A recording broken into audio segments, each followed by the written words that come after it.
Welcome back to my latest 9-ball breakout review. Tim here to break it all down for you. So smash that like button and subscribe to the channel and hit the bell notification and share with everyone you know and comment down below. Comments, complaints, tips, tricks, little of the quicks, little of the tricks. And today we talk about a few different things, taking your time. You'll see me do that. It might be excruciating, but don't worry because there's going to be a lot of complex theory, pro tips, very nuanced, different, things to think about. So if you're an amateur, then you don't want to be... This isn't the video for you. This is very deep level analysis here. So, made a ball on the break. Looks like the 5-ball went in. And got a shot on the 1. Now, think about, you'll see me kind of taking my time. A lot of these shots are tough, for one thing.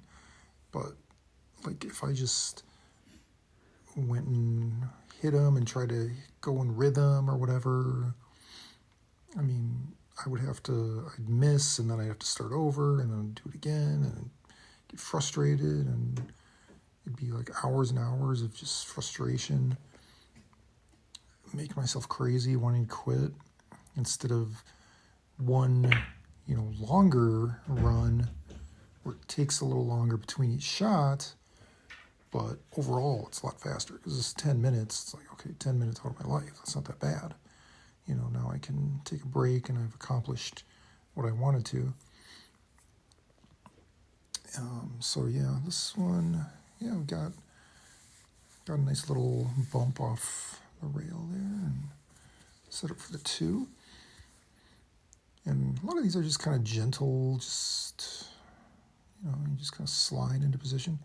Now here I just want to take the natural angle, but one thing I've learned is you got to hit a little below center on the cue ball just to get it to not roll forward and go somewhere you don't want it to go. So kind of a little bit of a draw shot just to slide it over for the 3.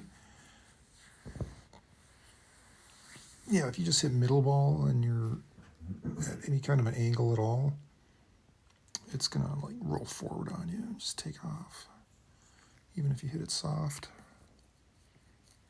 So just know that if you're trying to hit something soft, you got to use draw if you don't want it to fly away. This one I don't mind it rolling forward a little bit because I want the angle to be a little bit more straight on if possible for the 4-ball here next to my hand. But I'm going to hit this one super soft too. You could consider, going all the way off the back rail, and if there was more of an angle than that, then I certainly would have, but then you risk not getting the right angle, go somewhere weird, gets stuck behind the 9-ball. It's like a lot more bad things can happen than just having to hit maybe a slightly longer shot than what you wanted. And this one, another really soft shot. It's something you got to learn. Being able to just tap it in to keep the cue ball there. Sometimes it's a little bit tougher to be accurate. You're so used to stroking everything, and you want to hit a long shot and be accurate. You want to stroke it in, but can't always. You gotta be able to just roll it in and let the cue ball just sit there. So here I'm looking at it because if I follow this and it goes off the side rail and back up, that'd be ideal. I can't really draw it back to keep it on this side of the table because it's going to probably go into the 9-ball then. Otherwise, that's definitely an option. I mean, it's going to have to go all the way up and down. But yeah, if the cue ball goes forward off the side rail, off the back rail, and then back up, kind of like right to where it is right now, anywhere in that area is fine. I mean, of course, now, you risk getting stuck behind the 9-ball, but there's not much you can do about it. I don't want to use too much. Like, I don't want to use top right. I mean, I think I'm using a little top right. But if it goes straight into the side rail, it's not going to go all the way back up table. So honestly, I'm going to hit the rail down table after the pocket. But yeah, I actually just hit off the corner of the pocket.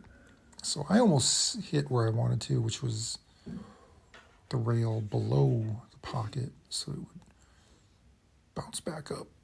Basically, it ended up where I wanted it anyway. But yeah, I got a little lucky and unlucky there, I guess. Not unlucky, lucky. But yeah, that was the right idea, I think. Just just hit the side rail a little earlier than I wanted. And this one, kind of another thing where it's like I gotta cut it.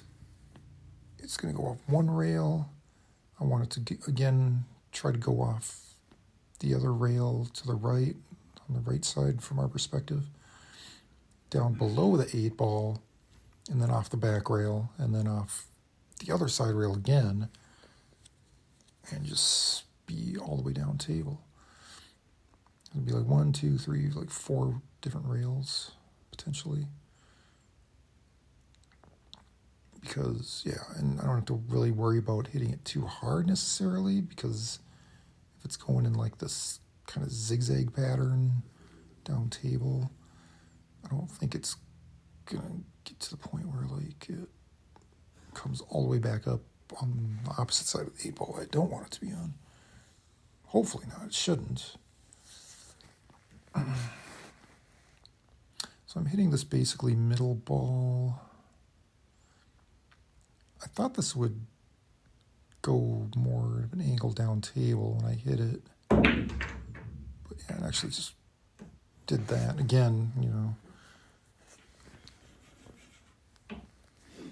Yeah, so again, I get lucky. Right idea. It just didn't go as far south as I wanted. Ended up going into the ball. But I actually got a good angle here.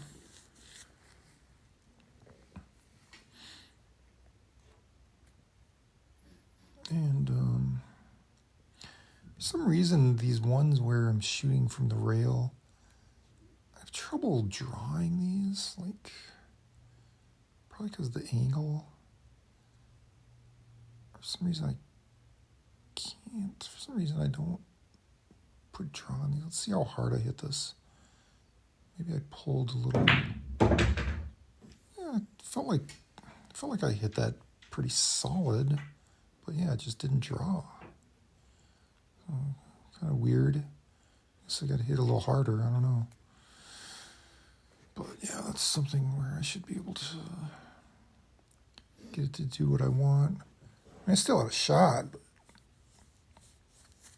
maybe this is actually a little easier than hitting it if it was just sitting right on the rail.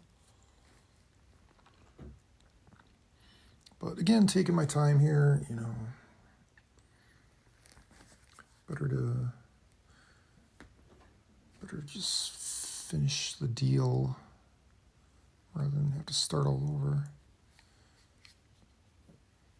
I'm kind